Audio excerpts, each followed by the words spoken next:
Innovation and inquiry is entrepreneurial skills combined with problem-solving skills, combined with risk-taking, where students get to choose their own project, create it, and implement it. And along the way, I'm just a coach or a facilitator. I was inspired to start the class Innovation and Inquiry partly because of the school district's movement and transformation towards personalizing learning. So I've been a teacher for 20 years. I've been through a number of reform movements. And personalizing learning to me was another way of saying I need to differentiate instruction. And I've been trying to do that, and that's hard. Like, there's just a lot of different ways to personalize learning, and I tend to be a lot more drawn towards project-based learning as a way to personalize.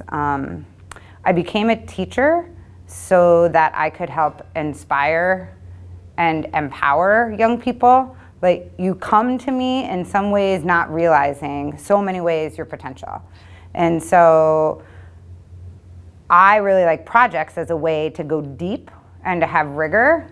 This will not only help students become entrepreneurs and empowered, but it will feed my soul as a teacher as well, because I just saw how powerful it was, some of the projects they were doing. At the beginning, I was nervous, and then I realized what I was asking students to do was what I was doing. So if I was asking them to take a risk and be courageous and being willing to fail forward, I had to be willing to fail forward. And so then I just like kind of dove in, and I stopped being the teacher and I became the facilitator in charge.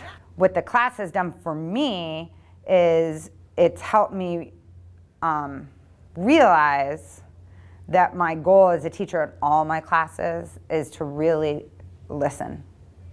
Because I don't think we take a lot of time to really listen to where students want to go and help guide them on how to get there.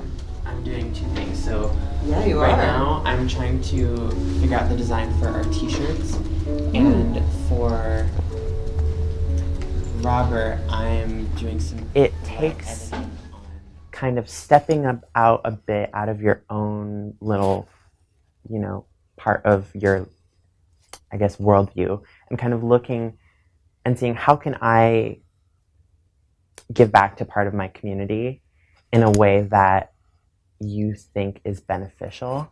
And I think it's more than just volunteer work or like labor. It's figuring out a project that you think can affect your community in a positive way. And it kind of takes that like expansion of your perspective to kind of look at and see like what are certain needs that are maybe not being met, or what are organizations that could be doing better but are not, and just like seeing what you can give. I really think it's about like giving and like kind of mutual like care and respect for your community. I remember when I was about 32 years old, and I decided to play hockey for the very first time. And I had never skated. I knew the game, but I had no skills whatsoever. And I was out on the ice playing hockey games, and I was like a little deer that had just been born. And I realized that this is how my students feel. Literally, most days in class, is they don't know what they're doing, and they're scared, and they're uncomfortable, because real learning is super uncomfortable. So failing forward really is being willing to do something you're super uncomfortable with and trusting in yourself and the educational process. And I would say the last memorable moment was watching all the students learn things that they didn't know how to do that I didn't know how to do. They learned how to make a YouTube channel. They learned how to use Wix. They learned how to use some game making program. I mean, they learned so many technical skills that I did not know how to do.